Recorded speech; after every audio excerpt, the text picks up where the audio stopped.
Welcome students. आज हम NEET 2023 का बायो का पेपर सॉल्व करेंगे। इसमें क्वेश्चन आपके 100 क्वेश्चन है। देखिए, सबसे पहले 101 से फर्स्ट क्वेश्चन स्टार्ट है। पहला क्वेश्चन देखते हैं। स्टेटमेंट, ये फर्स्ट क्वेश्चन है स्टेटमेंट का, जिसमें दो स्टेटमेंट दिए हुए हैं। The first stage of gametophyte in the life cycle of moss is if protonema stage. Protonema, इसका रीज़न भी है साथ में। Protonema develops directly from spores produce in capsule in the light of the above statement. अब इसमें statement को हमें देखना है, बिलो यहाँ पे जो दिए हुए हैं कि कौन सा सही है कौन सा गलत है। तो इसमें जो आंसर है वो है both A and R correct, and R is the correct answer है इसका। यानी एक्सप्लेन किया हुआ है। इसका मीनिंग क्या है? इसका मीनिंग है कि जो बीजाणु हैं, यानी प्रोटोनीमा डेवलप हो रहे हैं डायरेक्टली फ्रॉम स्पोर्स। प्रोटोनीमास हमेशा डायरेक्टली डेवलप होते हैं स्पोर्ट्स से। और इसका जो दे रखा है आपको वो क्या है? द फर्स्ट स्टेज, पहली स्टेज गैमेटोफाइटिक स्टेज ही होती है, देन गैमेटोफाइट से स्पोरोफाइट स्टेज आती है। तो इसका आंसर हुआ सेकेंड। नेक्स्ट आगे देखते हैं 102 क्वेश्चन नंबर। सेल्यूलोज आयोडीन के साथ मिलकर नीला रंग नहीं देता, क्योंकि इसमें जटिल कुंडली नहीं होती, अतः आयोडीन अणुओं को पकड़कर नहीं रख सकती। सेल्यूलोज इजी स्ट्रक्चर है, सेल्यूलोज कार्बोहाइड्रेट है, तो इसमें इजी स्ट्रक्चर है, इसलिए यहाँ पर कॉम्प्लेक्स एब्सेंट होते हैं। यहाँ पर इनमें कॉम्प्लेक्स नहीं है तो आयोडीन से बाइंडिंग ही नहीं कर पाता, इसलिए इसका आंसर हुआ 4। नेक्स्ट देखते हैं 103 क्वेश्चन 103। वह कौन सा सूक्ष्म पोषक है जो प्रकाश संश्लेषण के दौरान जल अणु के विखंडन के लिए आवश्यक है? जल अणु का स्प्लिटिंग होगी। देखो, when the micronutrients is required for splitting of water molecules during photosynthesis. Photosynthesis के समय मैग्नीज जो होता है ये एक बहुत ही इंपॉर्टेंट सूक्ष्म पोषक है, यानी माइक्रोन्यूट्रिएंट है, जिसके थ्रू स्प्लिटिंग की प्रोसेसिंग होती है फोटोसिंथेसिस में। ठीक है, ये मैग्नीज जो होती है, मैग्नीज क्या करता है? इसमें स्प्लिटिंग करता है।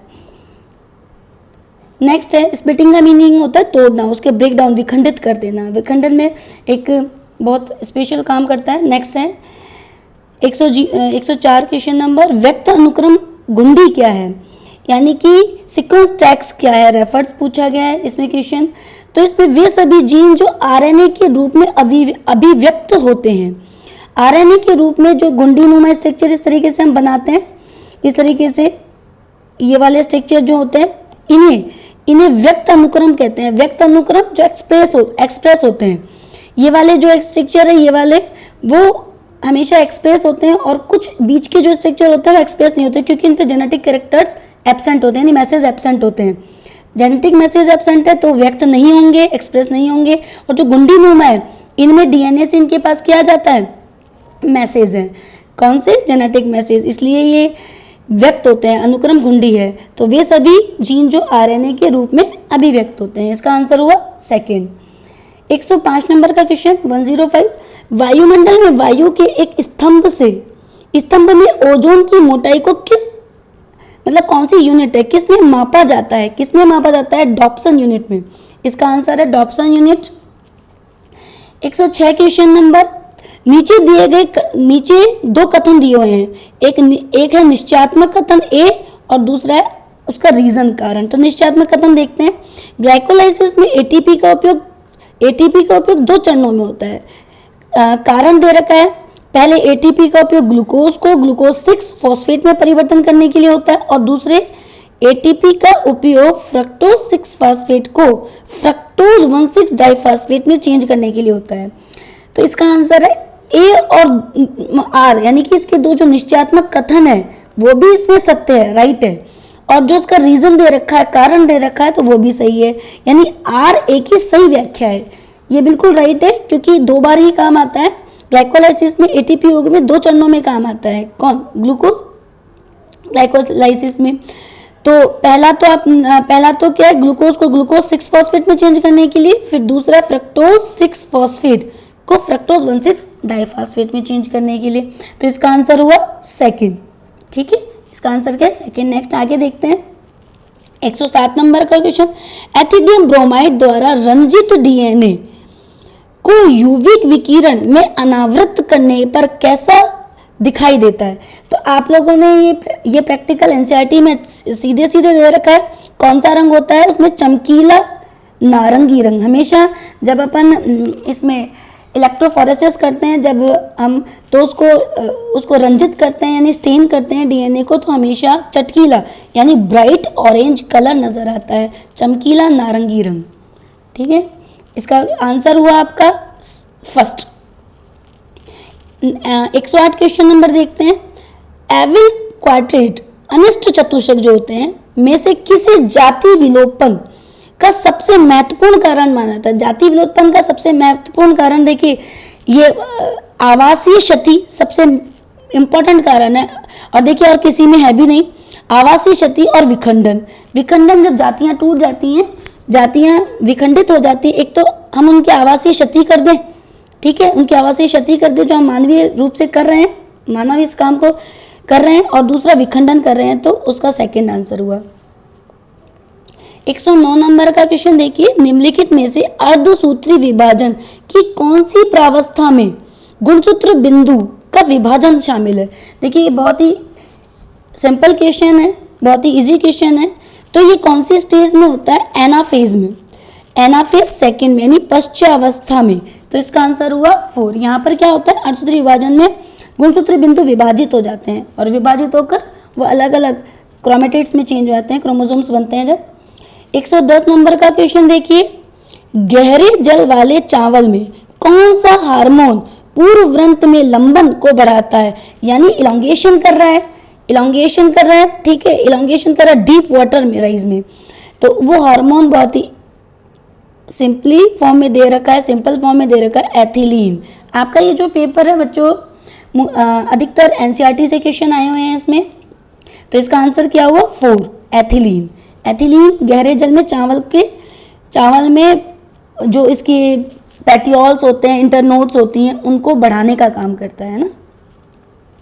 111, एक ही गुणसूत्र पर जीन युग्मों के बीच पुनर्योगज आवृत्ति को जीनों के बीच में दूरी के रूप में मापकर गुणसूत्र पर उनकी स्थिति का मापन का उपयोग सबसे पहले किसने किया था? यानी वैज्ञानिक का नाम पूछा है, तो वैज्ञानिक का नाम सीधे सीधे ये रहा, अल्फ्रेड स्टुटीवांट। इसका आंसर हुआ आपका 4। नेक्स्ट है 112 क्वेश्चन नंबर, केल्विन चक्र के दौरान ग्लूकोज के एक अणु के संश्लेषण के लिए कितने एटीपी और NADPH2 की आवश्यकता होती है? देखिए, how many ATP and NADPH2 are required for the synthesis of one molecule of glucose during Calvin cycle? तो केल्विन साइकिल में 18 एटीपी बनते हैं, और 18 एटीपी और 12 NADPH2, तो इसका आंसर हुआ 3। केल्विन साइकिल के अंदर कितने 18 एटीपी और 12 NADPH2 का फॉर्मेशन होता है, बनते हैं। 113 नंबर का क्वेश्चन देखिए, यूकैरियोट में अनुलेखन की प्रक्रिया में आरएनए पॉलीमरेज थर्ड की क्या भूमिका है? देखिए, RNA polymerase first, second, third, ये तीनों फर्स्ट, सेकंड और थर्ड का तीनों का इंपॉर्टेंट अपना एक कार्य है, जिसमें से इसमें पूछा गया है आपसे आरएनए पॉलीमरेज थर्ड का कार्य। तो थर्ड का कार्य है tRNA, 5 sRNA और SNRNA का अनुलेखन करना। तो इसका मुख्य कार्य क्या हुआ? अनुलेखन करना। और देखिए, अनुलेखन किस किस का? tRNA का निर्माण होता है, अनुलेखन करता है।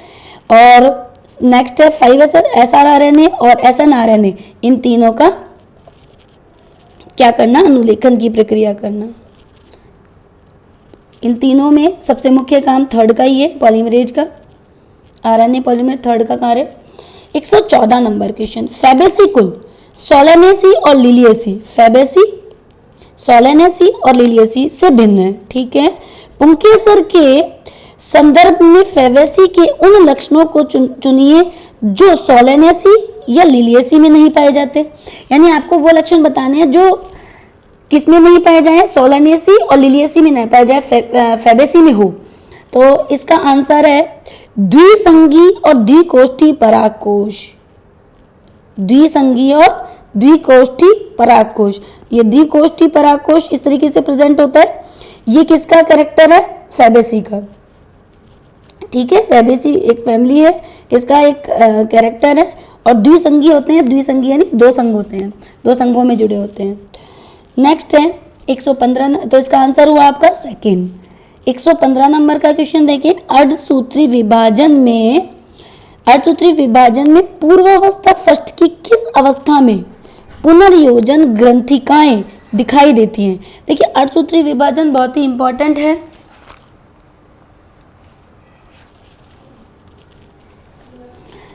इसमें ये पूछ रहा है पुनर्योजन ग्रंथिकाएं दिखाई देने लग जाती हैं।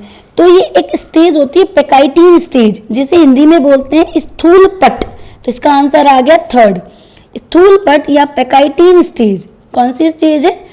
पेकाइटिन स्टेज है, बहुत इंपॉर्टेंट स्टेज है। इसमें इस प्रावस्था में क्या होता है? पुनर्योजन, जो क्रोमोसोम्स बनते हैं वो पुनर्योजित होते हैं। पुनर्योजित उनकी ग्रंथियां मतलब अलग अलग करके नजर आने लग जाती हैं उस समय वो। तो इसका आंसर हुआ थर्ड। नेक्स्ट देखते हैं 116 नंबर का क्वेश्चन 116। इक्वेशन दी हुई है, इन द इक्वेशन यानी आपको कोई समीकरण दिया हुआ है। समीकरण है GPP minus R is equal to NPP. तो जीपीपी इसमें दे रखा है, देखिए आपको क्वेश्चन में जीपीपी ग्रॉस प्राथमिक उत्पादकता, gross primary productivity, NPP net प्राथमिक उत्पादकता, एनपीपी नेट प्राइमरी प्रोडक्टिविटी। तो ये पूछ रहा है आपसे आर क्या है, बहुत इजी है बच्चों। जब जीपीपी में माइनस आर हो रहा है, आर का माइनस कर रहे हैं, इट मीन्स लॉस होगा, उसमें क्या होगा? कोई ना कोई हानि होगी। हानि यानी ये आपका जो इक्वेशन है वो रेस्पिरेशन से रिलेटेड है, तो श्वसन हानि होगी। यहाँ पर क्या होगी? श्वसन की हानि होगी। यानी आर का मीनिंग है, आर का जो आर क्या है ये पूछा है, वो है श्वसन हानि यानी रेस्पिरेटरी लॉस। इसका आंसर हुआ 4। 117 नंबर के क्वेश्चन पे देखिए, पीएस सेकंड में अभिक्रिया केंद्र का अवशोषण शीर्ष कितने पर होता है? अवशोषण द रिएक्शन सेंटर पूछ रहा है पीएस सेकंड का। एब्जॉर्प्शन मैक्सिमम एट, ये मैक्सिमा एट है 680 nm, 680 nm। ठीक है, इसमें दो होते हैं PS1, दो होते हैं ना, PS1 और PS2। PS second, PS first में तो 700 nm और सेकंड में क्या होता है? 680 nm। ठीक है,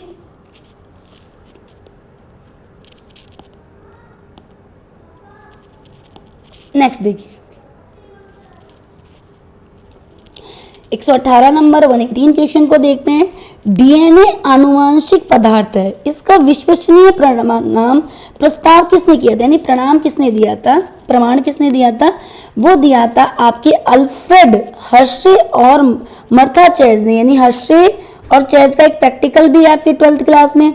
हर्शे और चेज का जो इन्होंने विश्वसनीय प्रमाण दिया था, किस पर दिया था? बैक्टीरियोफेज पर एक प्रैक्टिकल किया था, और उसमें सल्फर और फॉस्फेट को यूज करते हुए, उसको आइसोटॉप्स को यूज करते हुए, सल्फर और फॉस्फेट के आइसोटॉप्स को यूज करते हुए, और इन्होंने प्रमाणित किया था कि वास्तव में डीएनए एक आनुवांशिक पदार्थ है। तो इसका आंसर हुआ थर्ड।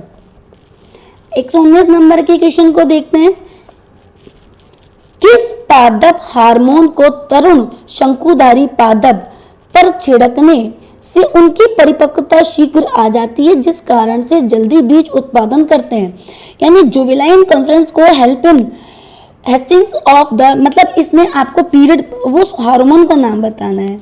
तो वो हार्मोन का नाम है आप लोग थर्ड, जिब्रेलिक अम्ल, जिब्रेलिक एसिड। कौन सा है? जिब्रेलिक एसिड, जो कि बीज के उत्पादन को क्या करता है?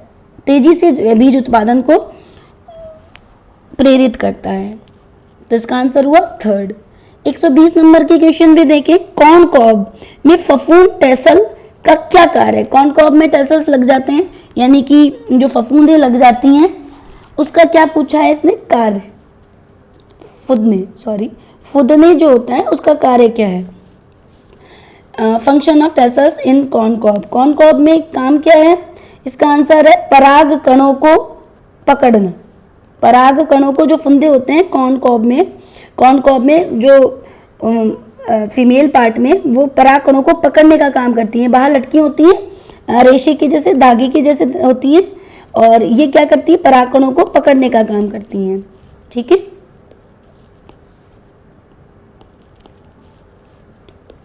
तो इसका आंसर हुआ थर्ड। ठीक है, नेक्स्ट देखते हैं 121 नंबर का क्वेश्चन। पुनर्योगस डीएनए तकनीक में शुद्धिकरण प्रक्रिया के दौरान शीतल इथेनॉल किसे अवक्षेपित करता है? पुनर्योगस डीएनए पर अपन ने जो रिकॉम्बिनेंट डीएनए जो बना रहे थे, उस टेक्नोलॉजी में ऐसा कौन सा ऐसा शीतल इथेनॉल किसे अवक्षेप, यानी जो इथेनॉल आप डालते हो वो किसे प्रेसिपिटेट करता है? किसे करता है? देखिए, प्रेसिपिटेशन हमेशा डीएनए का ही होता है, क्योंकि हम इस प्रोसेसिंग में डीएनए को प्रेसिपिटेट करते हैं जिससे कि उसे सेपरेट कर सकें। तो ये क्या करता है? डीएनए को प्रेसिपिटेट करता है। इसको आंसर क्या हुआ इसका? थर्ड। नेक्स्ट देखते हैं 122 नंबर का क्वेश्चन। आवर्तवीजी पादपों में एक निषेचित भ्रूणकोश की अगुणित, द्विगुणित और त्रिगुणित रचनाएं क्रमशः कौन सी हैं? ठीक है, ये आवर्तवीजी पादपों की एक विशेष कैरेक्टर है। क्या? त्रिगुणित रचना। इसमें निषेचित भ्रूणकोश की अगुणित, द्विगुणित और त्रिगुणित रचनाओं को क्रमशः कौन सी हैं? तो देखिए कौन कौन सी हैं, देखते हैं एक बार। तो इसमें कौन कौन सी है? सबसे पहले पूछ रहा है एक निषेचित भ्रूणकोश में अगुणित। अगुणित होती है सहायक कोशिकाएं। फिर बोल रहा है द्विगुणित जो कि युग्मनज हैं। फिर बोल रहा है त्रिगुणित जो कि प्राथमिक भ्रूणपोष केंद्रक है। तो इसका आंसर कौन सा हुआ? ये तो हैप्लॉइड होते हैं। ठीक है, ये 2n है जो जाइगोट बनता है, और 3n एंडोस्पर्म जो कि एम्ब्रियो को न्यूट्रिशन प्रोवाइड करता है। तो इसका आंसर क्या हो गया? 4। नेक्स्ट देखते हैं आगे 123 नंबर का 123 क्वेश्चन। बड़े रंगीन सुगंध युक्त तथा मकरंद से भरपूर पुष्प किसमें देखे जा सकते हैं? क्वेश्चन पूछ रहा है बड़े रंगीन सुगंध युक्त तथा मकरंद से भरपूर पुष्प, यानी पॉलिनेशन से रिलेटेड क्वेश्चन है। तो इसका आंसर यहाँ पे सुगंध युक्त है तो कीटों को आकर्षित कर रहे हैं, बड़े हैं, रंगीन है, इट मीन्स कीटों को आकर्षित करेंगे। तो सीधा सीधा आंसर लग रहा है कीट परागित पादप, उनमें होता है ये। तो इसका आंसर क्या हो गया कि सेकंड। 124 नंबर का क्वेश्चन देखते हैं। ऊतक संवर्धन प्रयोग में पर्ण मध्योतक कोशिकाओं को एक संवर्धन पोषी माध्यम में कैलस बनाने के लिए रखा गया। इस घटना को क्या कहा जा सकता है? कैलस का फॉर्मेशन कर रहे हैं हम, तो उस प्रक्रिया का नाम बताइए। उस प्रक्रिया का नाम है बच्चों निर्विभेदन। ठीक है, उसका नाम क्या है? निर्विभेदन। तो इसका आंसर हुआ थर्ड, डी डिफरेंशिएशन। इसका आंसर है थर्ड है ये। नेक्स्ट 125 नंबर का क्वेश्चन देखें। इसमें भी कथन वाला है, नीचे 2 कथन दिए गए हैं। तो पहला कथन देखिए, वाष्पोत्सर्जन में उत्पन्न बल एक जाइलम आमाप के स्तंभ के जल की 130 मीटर ऊंचा उठा सकता है। तो कथन सेकंड देखिए, वाष्पोत्सर्जित शीतलन के द्वारा, शीतलन होगा प्रक्रिया के द्वारा वाष्पोत्सर्जन पत्ती की सतहों को कभी कभी 10 से 15 डिग्री ठंडा कर सकता है। उपयुक्त कथन के विषय में नीचे दिए गए विकल्पों में से सही आंसर बताना है। इसका आंसर देखिएगा, इसका आंसर है सेकंड। कथन 1 और 2 दोनों सही है, बिल्कुल ठीक है। वाष्पोत्सर्जन से जो बल उत्पन्न होता है वो जाइलम के आमाप के स्तंभ को 130 मीटर के आसपास ऊंचा उठा देता है। और दूसरा कथन है 110 से 15 डिग्री जो वाष्पोत्सर्जन पत्ती से जो वाष्पोत्सर्जन सतह पर होता है उससे वो 10 से 15 डिग्री उसके टेम्परेचर को घटा देता है। तो इसलिए इसका आंसर क्या हो गया? सेकंड। ठीक है, कथन 1 और 2 दोनों ही सही है। नेक्स्ट 126 नंबर का क्वेश्चन देखिए 126। जैव विविधता पर एक ऐतिहासिक सम्मेलन अर्थ समिट रियो डी जेनेरिया किस वर्ष में हुआ था? किस वर्ष में हुआ था? तो इसका सीधा सीधा आंसर हमें याद होगा होना चाहिए 1992 1992 में। नेक्स्ट क्वेश्चन देखते हैं 127। परपोषी कोशिका में बाहरी डीएनए को अंतःक्षेपित करने के लिए जीनगन विधि, देखो ये बहुत इंपॉर्टेंट है, जीनगन मेथड विधि में प्रयुक्त सूक्ष्म कण किस धातु के बने होते हैं? किस धातु के बने होते हैं ये तो हमें याद होना चाहिए। ये बने होते हैं टंगस्टन और स्वर्ण के, यानी गोल्ड और टंगस्टन के बने होते हैं। किसके बने होते हैं? गोल्ड और, यानी टंगस्टन और स्वर्ण, इट मीन्स टंगस्टन और गोल्ड। तो इसका आंसर हो गया 4। जीनगन मेथड में इनका यूज करते हैं। ये आपकी एनसीईआरटी में इसका पूरा प्रैक्टिकल दिया हुआ है, पूरा अच्छे से देखिए। अब 128 नंबर का क्वेश्चन देखते हैं। झिल्ली के आर पार सांद्रता प्रवणता के विरुद्ध आयनों की गति और एकत्र होने की क्रिया किसके द्वारा व्याख्या की जा सकती है? देखिए ये क्वेश्चन बोल रहा है कि किसी एक मेम्ब्रेन है, ये एक मेम्ब्रेन है, ठीक है, ये एक मेम्ब्रेन है। मेम्ब्रेन के आर पार सांद्रता प्रवणता के विरुद्ध, सांद्रता प्रवणता एक बल होता है ना, प्रवणता जिसे विभिन्नता बोलते हैं बलों का, विरुद्ध आयनों की गति और एकत्र होने। आयनों की गति जैसे मान लीजिए क्लोरीन है, ठीक है, सोडियम है, इनकी गति और उनका एकत्र होना, यानी यहाँ से यहाँ जब ये ट्रांसफर हो रहे हैं एक जगह से दूसरी जगह स्थानांतरित हो रहे हैं, तो इसे किसके द्वारा व्याख्या, इस क्रिया को किससे व्याख्या कर सकते हैं? इसे कर सकते हैं सक्रिय परिवहन से। क्यों? क्योंकि यहाँ पर देखिए इसने सांद्रता प्रवणता दे दिया है। सांद्रता प्रवणता जहां भी होती है बच्चों, वहां पर एक्टिव ट्रांसपोर्ट होता है। एक्टिव ट्रांसपोर्ट मतलब ऊर्जा का उपयोग किया जाता है, यहाँ पे एनर्जी यूज होगी, इसलिए इसे एक्टिव ट्रांसपोर्ट या सक्रिय परिवहन कहते हैं। ठीक है, इसने सांद्रता प्रवणता दे दिया, इसलिए सीधा आंसर हमारा जाता है सक्रिय परिवहन को। 129 नंबर का क्वेश्चन, स्तंभीय बीजांडासन किसमें देखा जा सकता है? स्तंभीय एक्सल जो प्लेसेंटेशन है ऑब्जर्व किसमें ऑब्जर्व्ड है? वो इसका आंसर तो फर्स्ट है, गुड़हल में भी, पेटूनिया में भी और नींबू में भी, तीनों में स्तंभीय क्या पाया जाता है?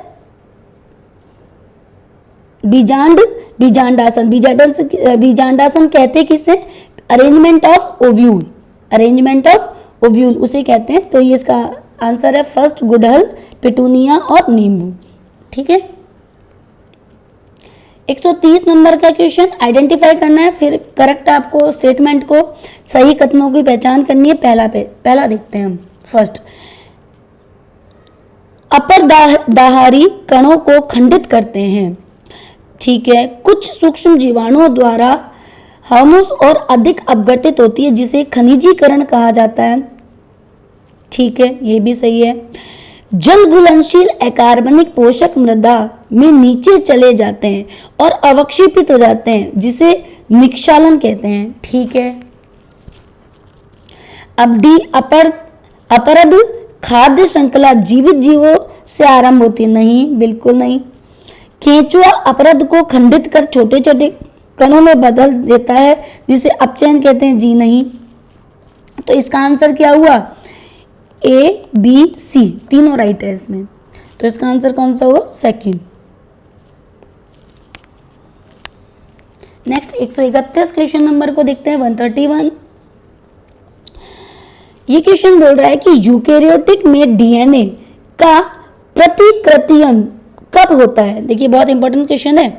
Among eukaryotes replication of DNA takes place कब होता है? ये बच्चों एक एस फेज होती है, इंटरफेज की एस फेज होती है, G1 एस और G2 इस क्रम में चलती है। तो उसमें एस फेज में क्या बनते हैं आपके? डीएनए का जो रेप्लिकेशन है वो एस फेज में होता है। ठीक है, एस फेज में होता है ये। G1 और G2 फेज में तो इनकी ग्रोथ होती है और एस फेज में रेप्लिकेशन होता है, प्रतिकृतियन। तो इसका आंसर हुआ थर्ड। नेक्स्ट आते हैं 132 नंबर के क्वेश्चन पर। नीचे दो कथन दिए गए हैं, वही कथन वाला सवाल है। कथन फर्स्ट यानी स्टेटमेंट 1, मध्य आदि दारुक और बाह्य आदि दारुक शब्द का उपयोग पादपों में द्वितीयक जाइलम की स्थिति का वर्णन करने के लिए किया जाता है। ठीक है, नहीं ऐसा तो नहीं होता, लेकिन अब नेक्स्ट देखते हैं कथन। बाह्य आदिदारुक दशा सामान्यतः मूल तंत्र का लक्षण है। हाँ, बाह्य आदिदारुक जो एग्जार्क होते हैं, मतलब बाह्य आदिदारुक जो होते हैं, एग्जार्क होते हैं, वो इस कंडीशन को करते हैं शो। तो इसका आंसर हुआ फर्स्ट। ठीक है, कथन फर्स्ट तो गलत है इसका, और सेकंड इसका राइट है। ठीक है, तो इसका आंसर हुआ फर्स्ट। 133 नंबर का क्वेश्चन देखिए। बहुप्रभावित की घटना, बहुप्रभावित की घटना क्या अर्थ है का अर्थ पूछ रहा है। अब अर्थ देखिए कि इसका दो से अधिक जीन जो एक एकल लक्षण को प्रभावित करते हैं, नहीं। एकल जीन के बहुत से एलीलो यानी युग्म विकल्प की उपस्थिति को जो एक एकल जीन विनिमय को नियंत्रण करते हैं, नहीं। दो एलीलो की उपस्थिति प्रत्येक की दो जीन एक एकल लक्षण को नियंत्रित करते हैं, नहीं। फोर्थ, एक एकल जीन जो बहुत से दृश्य प्रारूपी अभिव्यक्तियों को प्रभावित करते हैं। हाँ, एक एकल जीन जो बहुत सारे दृश्य प्रारूप एलील्स होते हैं उनको क्या करते हैं, प्रभावित करते हैं। तो इसका आंसर हो गया फोर्थ। नेक्स्ट देखते हैं आगे। 134 नंबर का है 134 क्वेश्चन। निम्नलिखित में से विषम बीजाणुक टेरिडोफाइट के युग्म को पहचानिए। अब इसमें युग्म को पहचानना है, देखिएगा। इक्विसिटम और साल्विनिया विषम बीजाणु को पहचानना है ना। विषम बीजाणुक यानी दोनों बीजाणु अलग अलग हो। विषम बीजाणु का मतलब होता है एक बड़ा हो एक छोटा हो। और लाइकोपोडियम और सिलेजिनेला तो सही है, ये रहा। थर्ड आंसर होगा इसका सिलेजिनेला और साल्विनिया। तो इसका आंसर हो गया थर्ड। इसमें एक गैमेट क्या होता है, छोटा होता है, और एक गैमेट बड़ा होता है, इसलिए इसे विषम बीजाणु बोलते हैं।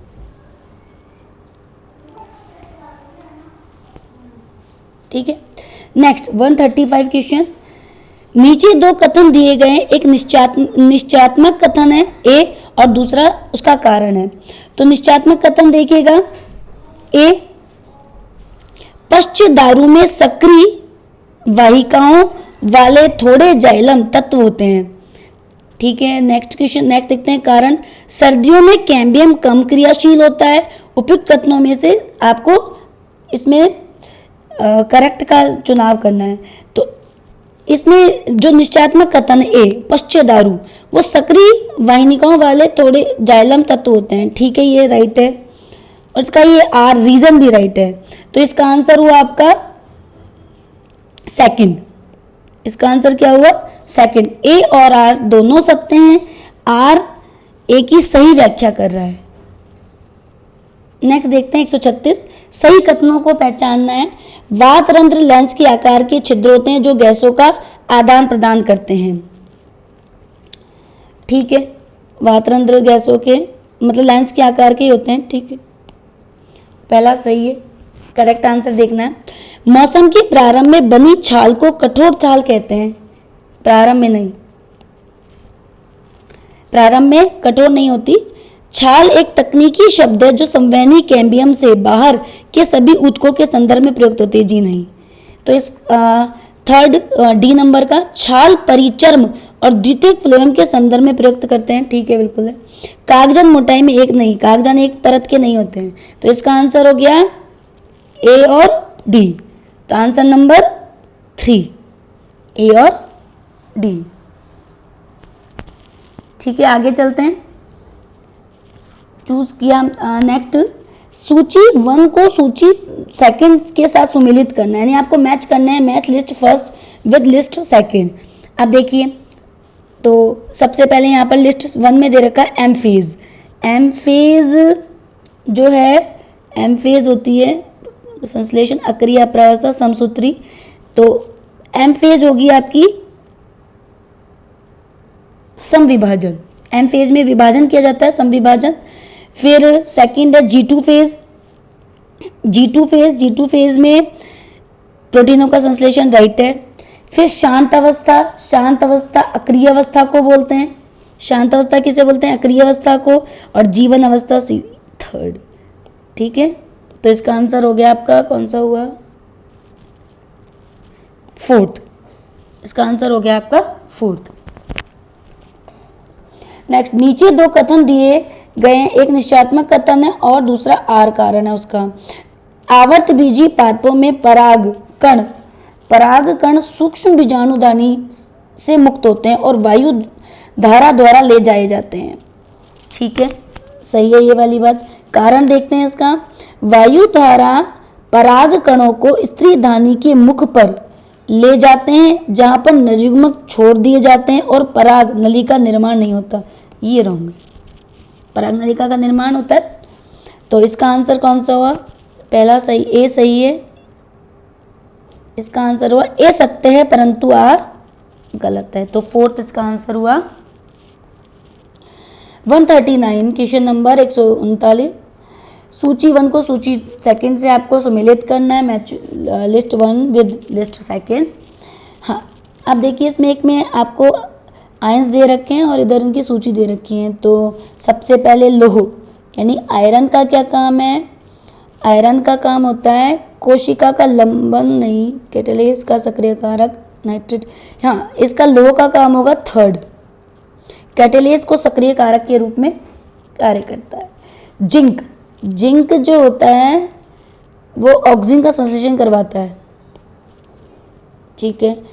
बोरोन क्या करेगा? बोरोन का कार्य है कोशिका का लंबन और विभेदन करना। और मॉलिब्डेनम का काम है नाइट्रेट रिडक्शन, रिडक्टेज का घटक, यानी एक घटक है रिडक्टेज करता है जो नाइट्रेट को तोड़ने का काम करता है। तो इसका आंसर कौन सा हुआ? फोर्थ। नेक्स्ट देखते हैं आगे 140 नंबर का क्वेश्चन। निम्नलिखित में से कौन सा समायोजन रासायनिक परासरण के लिए आवश्यक है? समायोजन रासायनिक परासरण के लिए आवश्यक है। तो देखते हैं, प्रोटोन पंप, इलेक्ट्रॉन प्रवणता, एनडीपी सिंथेटेज। झिल्ली, प्रोटोन पंप, प्रोटोन प्रवणता, एटीपी सिंथेटेज।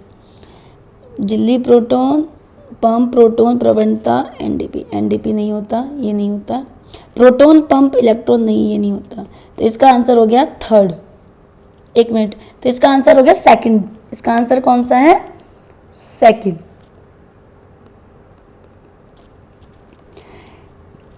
है इसका आंसर। देखिएगा क्योंकि इसमें झिल्ली है, प्रोटोन है और प्रोटोन प्रवणता और एटीपी, तो इसका आंसर कौन सा हो गया? सेकंड। ठीक है, आगे देखते हैं 141 नंबर का क्वेश्चन। पुनर्योगज डीएनए के निर्माण के मुख्य चरण नीचे दिए गए हैं, उन्हें सही क्रम में आपको अरेंज करना है, व्यवस्थित करना है। तो देखिएगा सही क्रम में पहला, परपोषी कोशिका में पुनर्योगज डीएनए का अंतःक्षेपण। प्रतिबंधन एंजाइम द्वारा डीएनए को एक विशिष्ट स्थल पर काटना, यानी आपका जो बायोटेक्नोलॉजी से रिलेटेड क्वेश्चन है। वांछित डीएनए खंड को पृथक करना। पीसीआर का उपयोग करते हुए वांछित जीन का आवर्धन करना। तो देखो, सबसे पहले जो अंतःक्षेपण करते हैं वो तो लास्ट में करते हैं। तो सबसे फर्स्ट इसमें आएगा बी, प्रतिबंधन एंजाइम द्वारा डीएनए को एक विशिष्ट स्थल से काटते हैं। प्रतिबंधन कौन सा एंजाइम है? R E N E, restriction endonuclease enzyme. R E N E restriction endonuclease enzyme. इस एंजाइम के द्वारा क्या करते हैं? विशिष्ट स्थल से उसे क्या करते हैं? कट करते हैं। इसे हम क्या बोलते हैं? आणविक कैंची, या इसे बायोटेक में क्या बोलते हैं? सीजर, मॉलिक्यूलर सीजर का नाम दिया गया है। तो पहला हो गया, फर्स्ट हो गया आपका बी। फिर वांछित डीएनए खंड को पृथक करना, ठीक है, सेकंड आपका हो गया सी। थर्ड नंबर पे आप करेंगे डी को, क्योंकि पीसीआर में उसका क्या करेंगे? पीसीआर का एम्प्लीफिकेशन करते हैं, वांछित जीन का आवर्धन एम्प्लीफिकेशन करते हैं। ये देखिए एम्प्लीफिकेशन करेंगे उसका पीसीआर में, और ये हो गया ए नंबर फोर्थ। तो इसका आंसर हो गया आपका, एक मिनट रुकिए, इसका आंसर हो गया आपका सेकंड। इसका आंसर कौन सा हो गया? Second, B C D A. ठीक है, इसका आंसर आपका सेकंड है। अब 142 क्वेश्चन, निम्नलिखित में से कौन सा कथन सही नहीं है? नहीं पर ध्यान दीजिएगा। औद्योगिक अपशिष्ट जल में कुछ विषैले पदार्थ के बढ़ने से उत्तरोत्तर पोषी स्तर पर जीवों की बढ़ोतरी हो रही है। उत्तरोत्तर पोषी स्तर पर जीवों की बढ़ोतरी, तो देखिए अब इसमें नहीं पूछ रहा है, चलो देखते हैं नेक्स्ट। वांछित मल से प्रदूषित जलाशय में जैविक पदार्थों का अपघटन करने वाले सूक्ष्म जीव अत्यधिक ऑक्सीजन लेते हैं, जिससे जलीय जीवों की मृत्यु आती है। ये भी ठीक है, ये दोनों बातें सही हैं। तीसरी बात थर्ड देखते हैं। जल में अतिरिक्त जैविक पदार्थों के कारण शैवाल प्रस्फुटन होता है और जल के गुणों की उन्नत करता है और मछली पालन को बढ़ावा देता है। जी नहीं, ऐसा नहीं होता। सुपोषित जलाशय में जल कुंभी की अतिशय वृद्धि से जलाशय में पायतंत्र में असंतुलन पैदा होता है। ये भी राइट है। तो इसका आंसर कौन सा हो गया? ये वाला कथन सही नहीं है, ये सही नहीं है, क्योंकि जल में अतिरिक्त जैविक पदार्थों के कारण शैवाल प्रस्फुटन होगा और जल के गुणों की उन्नत को उन्नत नहीं करता और मछली पालन को बढ़ावा देता है। तो इसका आंसर क्या हुआ आपका? थर्ड। 143 143 नंबर का क्वेश्चन, क्लीनेफेल्टर सिंड्रोम के विषय में कौन सा कथन सही है? यहाँ पर सही को पूछा है। क्लीनेफेल्टर क्वेश्चन है, ये आपका जेनेटिक्स से रिलेटेड है। इसमें देखिए कौन सा कथन सही है। इस विकार का वर्णन सबसे पहले लैकडॉन डाउन ने किया था। सही पूछ रहा है, तो डाउन ने तो नहीं किया था, डाउन सिंड्रोम दिया था उसने। एक व्यक्ति के साधारणतः नर परिवर्धन होता है। एक व्यक्ति में साधारणतः नर परिवर्धन होता है, ठीक है। प्रभावित व्यक्ति छोटे आकार का होता है, नहीं। डी देखिए, शारीरिक, साइको मोटर और मानसिक विकास रुक जाता है, नहीं। ऐसे व्यक्ति बंधे होते हैं, ये राइट है। तो क्लीनेफेल्टर का सिंड्रोम का दो सही कथन है, एक तो आपका बी, एक आपका ई। तो आंसर कौन सा हुआ? ठीक है, 4th नंबर का आपका आंसर हो गया। यहाँ पर एक व्यक्ति में साधारणतः नर परिवर्धन होता है और दूसरा बंधे होते हैं। वो कैसे होते हैं? बंधे। आगे देखिए 144, सूची यानी लिस्ट 1 को लिस्ट 2 से आपको मैच करना है। सहोपकारिता 4th। सहोपकारिता किससे मैच होगी? 4th से। आपको ये जाति ए भी दे रखी है, जाति, ठीक है। अब सेकंड है सहभोजिता जो एक साथ एक दूसरे को मतलब दोनों का सम्मिलित रूप होता है, उसका आंसर है प्लस ए और बी, ओ बी। नेक्स्ट है अंतरजातीय परजीविता ए को तो मतलब अंतरजातीय परजीविता में जो होस्ट होता है उसको कोई फायदा नहीं होता और उसको फायदा होता है, ठीक है। यानी नेक्स्ट है परजीविता में थर्ड, परजीविता में ए को प्रॉफिट होता है, बी को लॉस होता है। तो इसका आंसर हो गया आपका 3rd नंबर।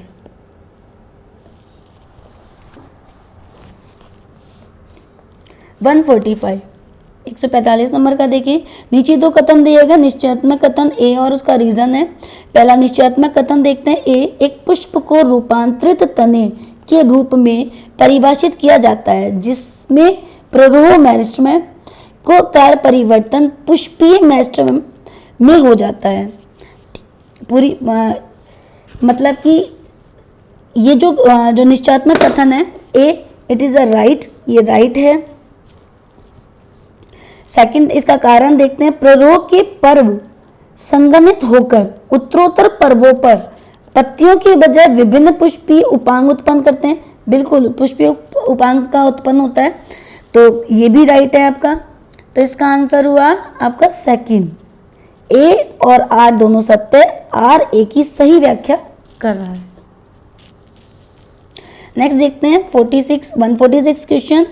तो आंसर सेकंड हुआ 145 का। 46 को देखते हैं 146 क्वेश्चन।